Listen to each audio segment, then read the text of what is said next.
हरिओम प्रिय दर्शकों, यदि आपकी मिथुन राशि या मिथुन लग्न है तो इस वीडियो को पूरे ध्यान से देखिएगा, समझिएगा। इस वीडियो में हम समझने वाले हैं कि आपके जीवन में जो उथल पुथल मचने वाली है ये क्यों होने वाली है और इसके पीछे क्या कारण है और किससे इस स्थिति से आप किस तरह बच सकते हैं, ये हम समझेंगे। प्रिय दर्शकों, ये वीडियो आपको थोड़ा लेट मिल रही है क्योंकि थोड़ी व्यस्तताओं के चलते वीडियो नहीं बन पा रही थी, परंतु आप में से कुछ दर्शक थे जो कमेंट कर रहे थे कि नहीं आप वीडियो बनाइए, तो मेरी कोशिश है कि ये पूरी सीरीज बने और आने वाले समय में और भी ज़्यादा से ज़्यादा सभी जानकारी गोचर में जितने भी बदलाव होते हैं तो मेरी कोशिश होती है देने की, क्या बदलाव हो रहा है, उसका क्या प्रभाव हो रहा है। परंतु कई बार व्यस्तताओं की वजह से वीडियो नहीं बन पाती, परंतु अब और भी कोशिश करेंगे कि जिससे आपको सभी वीडियो प्राप्त हो सके। प्रिय दर्शकों, हम बात करने वाले हैं राहु की।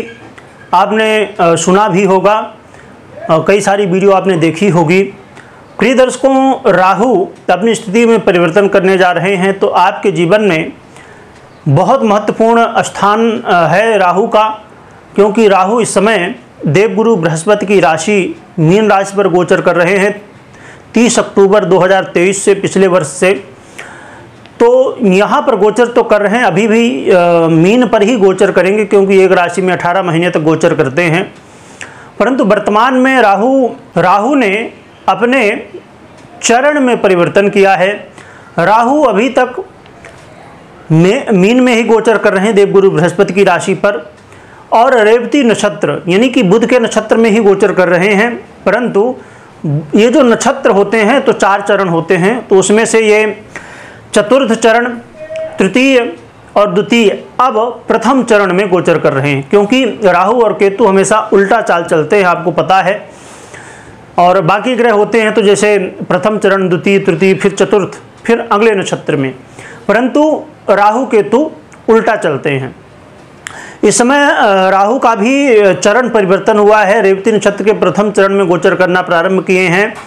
3 मई से इन्होंने प्रारंभ किया है अपना प्रथम चरण रेवती नक्षत्र का, और ये जून और जुलाई के 8 जुलाई तक ये गोचर करेंगे यहाँ पर रेवती पर प्रथम चरण में। और साथ में केतु का भी जो है तो नक्षत्र में जो है तो चरण परिवर्तन हुआ है, परंतु हम इसकी, यदि आप लोग कमेंट करेंगे तो इसकी अलग से वीडियो बनाएंगे, क्योंकि एक वीडियो में बनाया जाए तो बहुत बड़ा हो जाएगा। तो प्रिय दर्शकों, इसलिए इस राहु को समझना बहुत ज़रूरी है। और इस समय देवगुरु बृहस्पति के नवमांश में भी गोचर कर रहे हैं धनु में, तो इसका भी प्रभाव क्या होगा। और खुद देवगुरु बृहस्पति जिसके राशि में ये गोचर कर रहे हैं, तो ये इस समय शुक्र की राशि वृषभ पर गोचर कर रहे हैं। तो बुध आपके लग्नेश होते हैं, आपके सुखेश होते हैं, आपके लिए कारक ग्रह होते हैं। तो आपके जीवन में अब क्या मिलेगा, क्योंकि राहु अभी तक जब मीन पर गोचर कर रहे थे, यहाँ पर गोचर करते हुए आपके जीवन में कई तरह की समस्याएं, जैसे घर परिवार में कलह का माहौल बनाना, आपकी वाणी से आप लोगों के हित के लिए बोल रहे हैं परंतु लोग बुरा मान रहे हैं, उससे वाद विवाद की स्थिति बन रही है।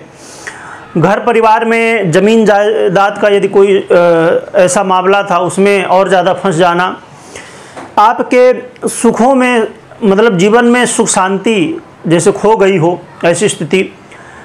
आपके जो हितैषी हैं, मित्र लग रहे थे, आप अपने लग रहे थे, उन्होंने ही धोखा दिया। इस समय यदि आपने प्रॉपर्टी खरीदने की कोशिश की, घर बनाने की कोशिश की, गाड़ी वाहन खरीदने की कोशिश की, उसमें समस्याएं उत्पन्न होना। इसके अलावा आपके ऋण की स्थिति बन जाना, आपके जीवन में रोग की समस्याएं, शत्रु बाधाएं, ये बहुत सारी समस्याएं केतु महाराज देते रहे। तो ये समस्याएं जो हैं, परंतु अब कुछ लाभ मिलेगा, यानी कि पहले से बेहतर होगा। इसका मतलब ये नहीं कि सब कुछ पूरा बदल जाएगा, जैसे आपने कर्ज लिया था तो वो पूरा खत्म हो जाएगा, अब ये चरण परिवर्तन हुआ, नहीं, ऐसा नहीं होगा। परंतु राहत मिलेगी, कुछ न कुछ जो समस्याएं थी उसमें कमी आएगी। क्या कमी आएगी ये समझते हैं। आपके जीवन में सबसे बड़ी बात इस समय होने वाली कि आप सही निर्णय लेंगे, क्योंकि जो भी हमारे जीवन में घटता है, समस्याएं होती हैं, तो वो कहीं ना कहीं हमारे निर्णय ही होते हैं। तो इस समय आप सही निर्णय ले पाएंगे और मानसिक जो तनाव था वो कम होगा। अब चाहे मानसिक तनाव की हम बात करें, जैसे घर परिवार में कलह का माहौल और समस्याएं होती हैं, उनकी वजह से मानसिक तनाव बन ही जाता है, तो ये तनाव जो है अब कम होगा, यानी कि समस्याएं भी कम होंगी और आपके इस समय मान सम्मान में वृद्धि होगी, साथ में आपके सुखों में वृद्धि होगी। आप जहां घर, गाड़ी, बंगला ये सब बनाने की कोशिश कर रहे थे, घर बनाने की कोशिश कर रहे थे, आपको फ्लैट लेना था, तो उसकी आप कोशिश कर रहे थे हर तरफ, फिर भी नहीं हो पा रहा था, पर इस समय कोशिश करेंगे तो चांस बन सकते हैं। इस समय जो लोग अभी आपको धोखा दे रहे थे, अब वो धोखा नहीं दे पाएंगे, यानी कि जब आप सही सोच पाएंगे, समझ पाएंगे, तो आपको कोई धोखा भी नहीं दे पाएगा। इसके अलावा आपके जीवन में जो अभी समस्याएं थी, यानी कि जीवन में जैसे सुख कहते हैं ना कि सुख चैन बिल्कुल खो गया है, वो स्थिति बनी थी, तो अब ये सुख चैन वापस आपको प्राप्त होगा।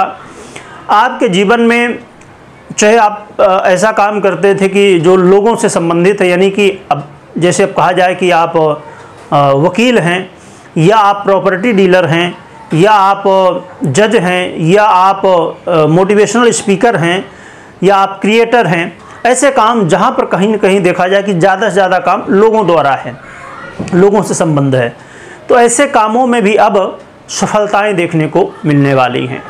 तो ये कुछ जो लाभ थे अब आपको प्राप्त होंगे और आपके जीवन में थोड़ा बदलाव कैरियर में भी देखने को मिलेगा। कैरियर में जो बहुत ज़्यादा आपके साथ राजनीति हो रही थी, और कई बार क्या हो रहा था कि लोग राजनीति कर जा रहे थे परंतु समझ में नहीं आ रहा था, तो इसमें अब कमी आएगी।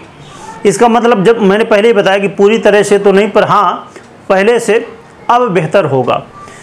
तो इन बातों को आपको ध्यान में भी रखना है। समझ लेते हैं, अब जो समस्याएं हो रही थी मैंने बताया जैसे अभी, तो वो समस्याएं तो आपने जान लिया, पर उनसे कैसे बचना है ये आपको कोशिश करना होगा। खासकर जैसे मैंने कहा कि जो लोग धोखा दे रहे, तो उनको आपको पहचानने की कोशिश करना होगा कि कौन व्यक्ति है जो मेरा बहुत हितैषी तो बनता है परंतु इस समय धोखा दे रहा है।